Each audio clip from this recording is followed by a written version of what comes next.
大家好，今集咧就同大家講咧，關於咧好多香港業主就之前買咗泰國樓啦，咁今年咧就要去收樓啦，咁但係飛唔到去泰國喎，咁點算好咧？咁其實咧唔緊要嘅，咁可以委託一啲公司啦去做啦，或者發展商會有啲服務提供俾你嘅。咁我就想再概括講多一次有啲乜嘢要注意嘅。咁第一咧，有啲發展商咧都會提供一啲提早收樓嘅優惠俾一啲業主嘅喎。咁譬如我之前買咗 Bay Super Mile 啦，咁發展商喺7月尾嘅時候就會問啲業主，如果喺9月15號前俾埋尾數提早收樓咧，就會有啲免費嘅服務嘅，包括免費咗 transfer fee、common maintenance fee 或啲升經分啊、雜費啊、電表安裝費等等嘅。咁作為業主，首先你就決定你要唔要呢啲優惠啦。如果要咧，就喺限期之前就俾埋個尾數；如果唔要嘅話咧，你咧就同發展商就可以傾下最遲可以幾時找尾數啦。咁因為點解咧？有啲業主就想喺呢一段時間咧就唔做轉讓業權，就想賣咗個單位去嘅。咁所以咧就同發展商傾一段時間，最遲可以幾時俾尾數咯。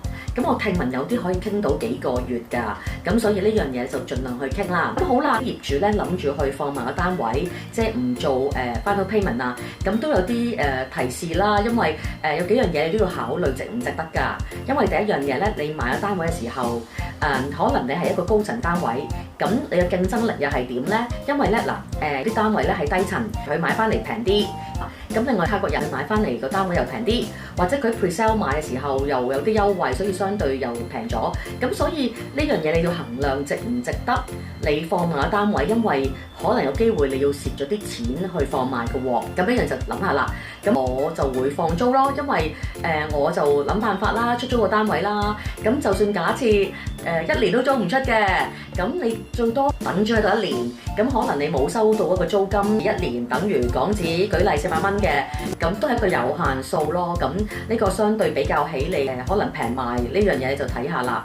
咁另外啦，好啦，業主你決定咗係做轉讓業權啦，咁發展商咧就會要求咧你填一份 POA（Power of Attorney）。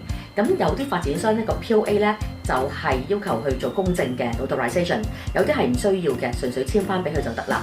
咁呢個 POA 就代表你授權出面公司或者一啲發展商自己嘅 staff 或者朋友去做 transfer ownership 嘅。之後咧發展商就會要求你俾埋個尾數先可以做驗樓嘅喎。咁啦，好啦，俾尾數啦，你去銀行度啦，喺 online banking 做又得，你又可以去分行做 TT 又得。咁記住匯港紙啦，唔好匯泰北啦。另外都要提示翻，你要匯多少少 buffer 俾佢㗎，因為個匯率嘅問題咧，一定要匯啲 buffer 俾佢。咁另外咧就多咗出嚟嘅錢咧，發展商咧就會入翻去你泰國戶口度。咁我聽講，如果冇泰國戶口咧，有啲發展商係可以匯翻嚟香港戶口嗰度嘅喎。咁我就再去問一問佢啦。咁好啦，你匯完咗翻個 payment 咧，邊箱咧你就可以開始去做驗樓。咁驗樓有兩樣嘢啦，有啲可能發展商會提供一個免費驗樓服務俾你，有啲冇嘅喎，咁你就要委託出面嘅公司去幫你做驗樓。咁驗樓就都會有啲 report 你可以睇翻啦，之後就做執漏啦，所以成個時間大約係3至4個禮拜度。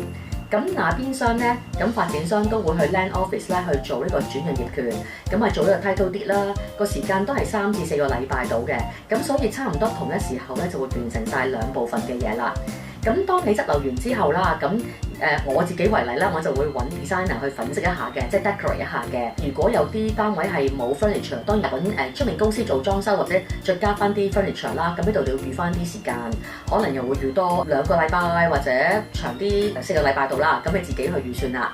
咁另外咧，當發展商做完轉讓業權之後咧，佢就有個 box 嘅，裡面有啲鎖匙，包括係大門啦、房門啦、郵箱啦，仲有如果係有電子鎖就係個 Samsung access key 同埋個title deed 嘅。咁你可以要求發展商寄翻呢一 set 嘢俾你香港嘅地址，我會留翻一 set 擺咗喺管理處度，因為咧如果係有 agent 帶啲客去睇樓咧，佢就可以喺呢 set 鎖匙度可以攞完去睇樓，完之後還翻俾管理處。他朝如果係租出單位咧，呢一 set 鎖匙咧就會俾租客啦。咁咧今集講嘅嘢就差唔多啦，咁咧下次就同大家講咧關於我上次 Bay Super Mile嘅單位啦，咁裝修又係點咧，出租過程又係點咧，咁下次就同大家再分享，拜拜。